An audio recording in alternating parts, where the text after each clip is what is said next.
It's important because changes in the Arctic, particularly the melting of the ice, have opened new opportunities for oil and gas development off the northern coast of the United States, Canada, Greenland, Norway, and Russia. And they've opened up the opportunity for shipping to move from the Pacific Ocean to the Atlantic at perhaps a third less distance, with consequent savings in energy consumption, making it a very attractive opportunity, and yet still being untested as a route.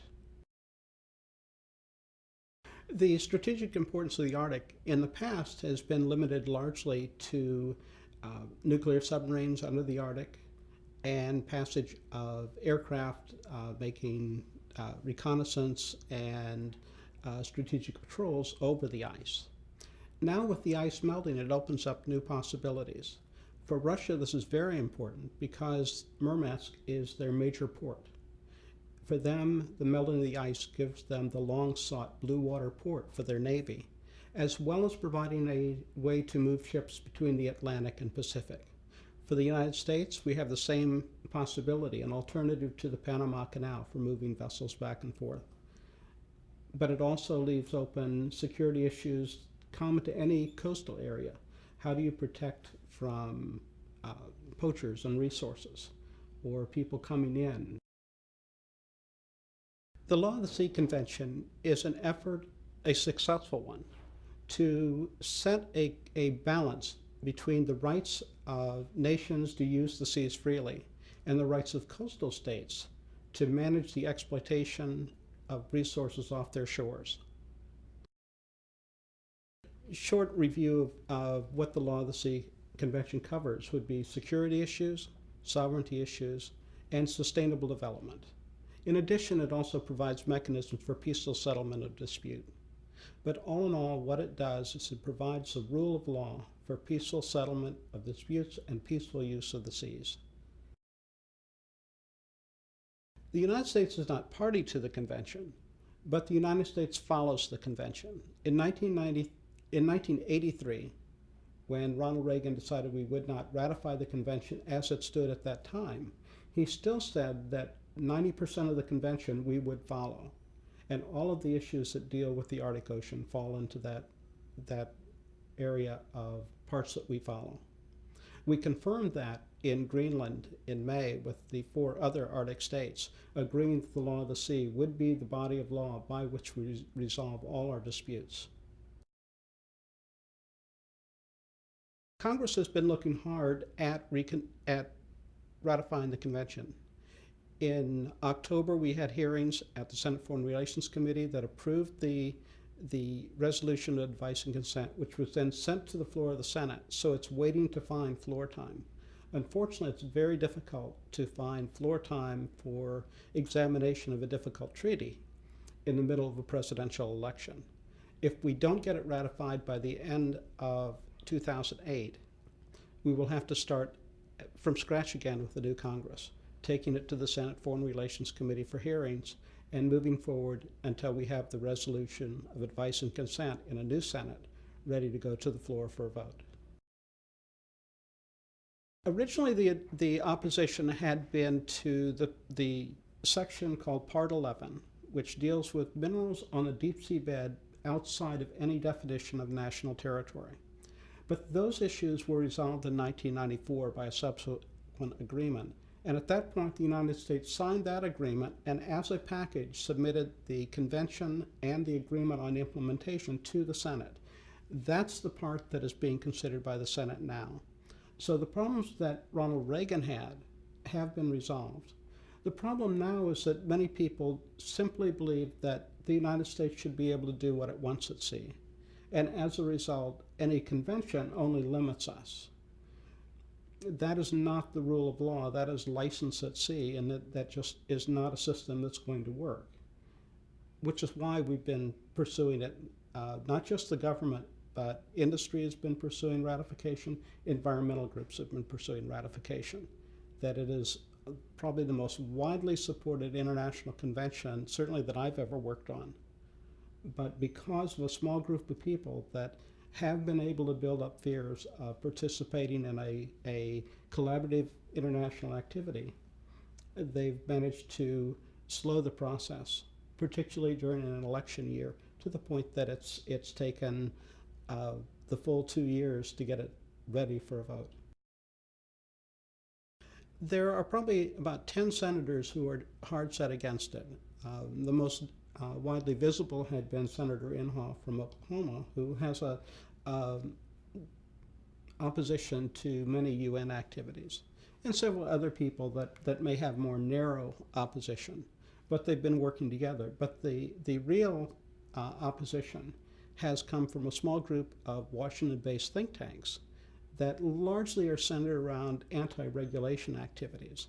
And those groups have been very effective at using the internet and disseminating information that promotes people to oppose the convention, even if the information isn't always unbiased, isn't always presented in totality. It's been very effective at building up a conservative opposition that does have an influence on senators when it comes to taking a position or taking their vote. It is manifestly in the U.S. interest, whether it is in allowing us to have other people recognize our claims to the extended continental shelf, an area that will be roughly 1/6 the size of the continental United States. It's in ensuring that the rules at sea do not change, that we'll always be able to send our ships through the Straits of Hormuz, through the Straits of Gibraltar, through any strait that is less than 24 miles wide. The convention recognizes that right. And there are people who argue that the convention is not a restatement of customary law, that it's a convention among parties, and that rights accrue to those parties that ratify it, so that there's always the opportunity that people will challenge us. Not when we send an aircraft carrier battle group through, but when we send U.S. flag transports through a narrow strait. There are always chances that Americans will find their rights are not what they thought they were. I hope that all the countries that have an interest in the Arctic will follow the Law of the Sea Convention as their guidepost, as they have said they will do. In the ocean, countries have been able to put aside their national conflicts in pursuit of a binding rule of law, and that there's a good chance that that will be the dominant mechanism for dealing with disputes in the Arctic. It's certainly in everyone's interest, that there's no interest that anyone has in raising the dispute to physical means, that the Arctic is difficult enough in itself. Any ship that goes up there, even when people say it's an ice-free channel, is taking a hazardous route, and they need to have invested in equipment, have invested in land-based navigation aids, and all the countries have to work together to do that. And in spite of any conflict elsewhere, it's in all the countries' interest to work together in the Arctic. Russia has a number of advantages, partly because it has the largest Arctic coast, but it also has a history of using the Arctic. They've been exploring the Northern Passage, the Northern Sea Route, for hundreds of years. That the western terminus in Murmansk is open to passage, so that they have a starting point there. They have 3 major rivers, each the capacity of the Mississippi, that flow northward and drain all of central Russia. Those rivers bring cargo down. One of the most important is the Norilsk nickel mine, the largest nickel mine in the world. And it brings its ore down to the Arctic, and it's shipped then to the rest of the world. That's a forerunner of what is possible as the Arctic melts. That just as that river is a funnel for products coming to the north, the other rivers will do the same. Agricultural products, industrial products, timber can all be brought cheaply on rivers. It's no accident that every major city in the world is on a river. That they are the even today in the day of jet planes, rivers are a dominant form of transportation. So Russia has a strong interest there. That brings the concurrent problem that rivers are also, if care isn't taken, a source of environmental pollution. Clean water policies need to be adopted by Russia, not just in their interest, but in the interest of all Arctic states, and eventually of all states, because what goes into the Arctic doesn't stay in the Arctic, it flows to the rest of the world's oceans. So we have an interest in working together on environmental issues. Russia also has the interest of marine transportation across its coast, both its own and the transportation that other countries want to send that way. And Russia has a large fleet of heavy-duty nuclear-powered icebreakers. No other country has something equivalent to this. So they are able to open passages earlier, keep them open later, and to open up their rivers. So they can maintain a transit system along the northern coast of Russia at a time when it may not be possible to maintain something similar running through the Northwest Passage through the Canadian waters. The most unique and one of the most important environmental issues has been there for 2 decades. As the Russians disassembled some of their submarines or replaced the nuclear cores in others, they disposed of them in the Arctic waters. Those at the time were emplaced in ways that were supposed to keep them protected, but there's always the danger of radioactivity seeping out. There have been joint efforts between the United States and Russia to try to address this, but they haven't run as well as they should. And so that's going to be one of the areas that really requires U.S.-Russian cooperation. And that, because it touches on military issues, might be one that they become less willing to collaborate with the U.S. on when we have tensions in other parts of the world.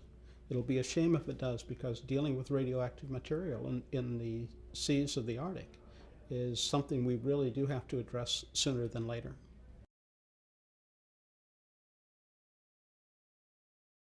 All of the Arctic countries have large populations of native people. Russia in particular, in part because of its size, but they form an important part of the Canadian political system as well. That all of these parties are uniquely represented in the Arctic Council, the group of Arctic states and native peoples that address Arctic issues, now in collaboration with non-Arctic states. So it's the forum by which all issues are addressed. So it's a chance for the native people to not just work within the governments that control their territory, but to speak with a common voice to all of the groups.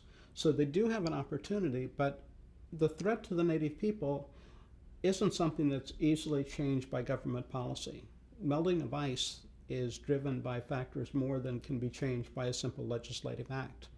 So the native people do have to have an input into the broader policies, but they also have to have ways to adapt to change, because the change is happening faster than we can reverse the effects. What the U.S. has at stake in the Arctic, in our territory, is first and foremost defining our sovereign control over resources.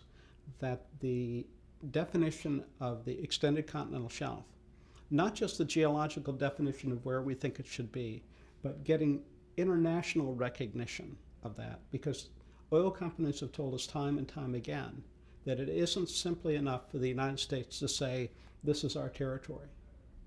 Since development takes place with funds from international banks and with partners from other countries, any claim the United States makes has to have the recognition of all the other countries.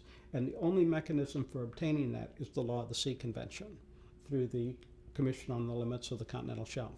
So that's one of the driving factors for the U.S. to move forward with ratification of the Law of the Sea. Now, in addition, we have fishery interest. And there's another agreement related to the Law of the Sea Convention that manages stocks of fish that either straddle the exclusive economic zone or are outside of that. Interestingly, in spite of the fact that this is based on the Law of the Sea Convention and implements the mandatory dispute settlement provisions and other aspects of the convention, In 1996, at the request of Jesse Helms, the United States ratified the agreement on fisheries that's related to the law of the sea. So that addresses two of our important areas. The third area would probably be transportation, marine transport that goes past the Arctic, where we want to be sure that ships are bound by regulations that prevent pollution, that ships have shipping standards appropriate to the Arctic. And we approach these through the International Maritime Organization, which we are a party to. And they have been drafting regulations that guide the design of ships appropriate for work in ice-covered areas, and design regulations that limit how waste is disposed of. They also set safety rules for safety at sea, and can help design navigation systems that will make transportation in the North much safer.